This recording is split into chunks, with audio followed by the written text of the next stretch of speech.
Hello, welcome back. I'm going to read this story called Little Engines Can Do Big Things. Things were very busy on Island of Sador. Sir Toppenhat was away on vacation, and all the engines were doing their best to be really useful. But Thomas the Tank Engine did not feel useful at all. James teased Thomas for bumping into the buffers. Gordon scolded Thomas for being late. They made Thomas feel unimportant. Important is big, Gordon told Thomas. And we are big engines. You are small. Bossy sprockets, grumbled Thomas. I'll show them. Little engines can do big things, Thomas said to himself, especially when they have nice blue paint like me. But just then, Harold the helicopter flew by, making a cloud of dust. Thomas's nice blue paint got all dirty. Two nasty diesels made fun of Thomas. Let's start laughing now, they said, and they did. Thomas was determined to prove the little engines could be really useful, too. That night, Thomas was right on time doing his mail route. He even comforted Percy, who felt bad for being late.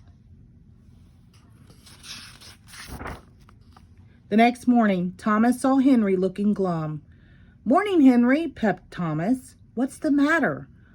I've got boiler ache, Henry told him. Thomas offered to fetch some special coal for Henry.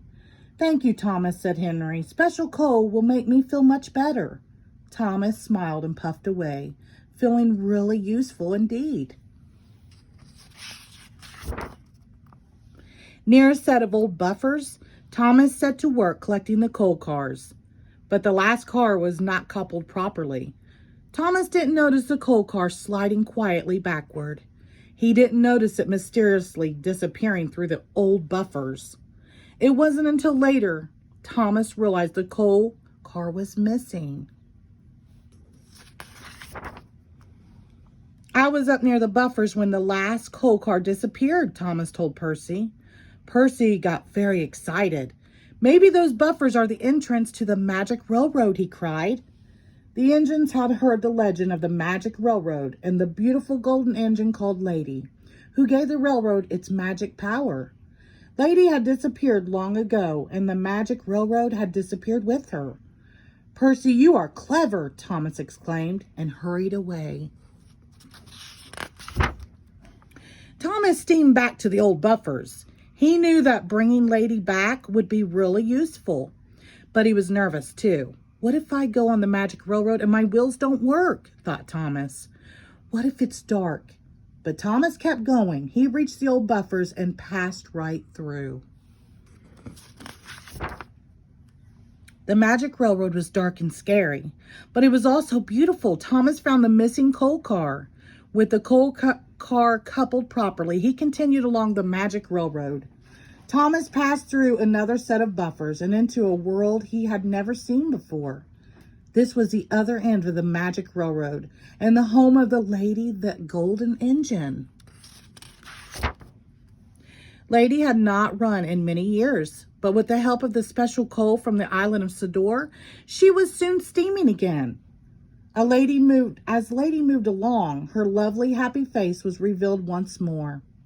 The rails cleared and golden and beautiful shavings fall behind her and gathered between the tracks. The magic railroad was coming back to life. Thomas followed Lady back through the buffers. With a roar, the two little engines burst onto the island of Sador.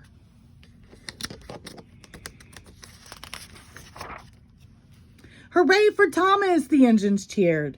Lady was back, and the magic railroad would run once again. You see, said Thomas, little engines can do big things. The end. Thank you.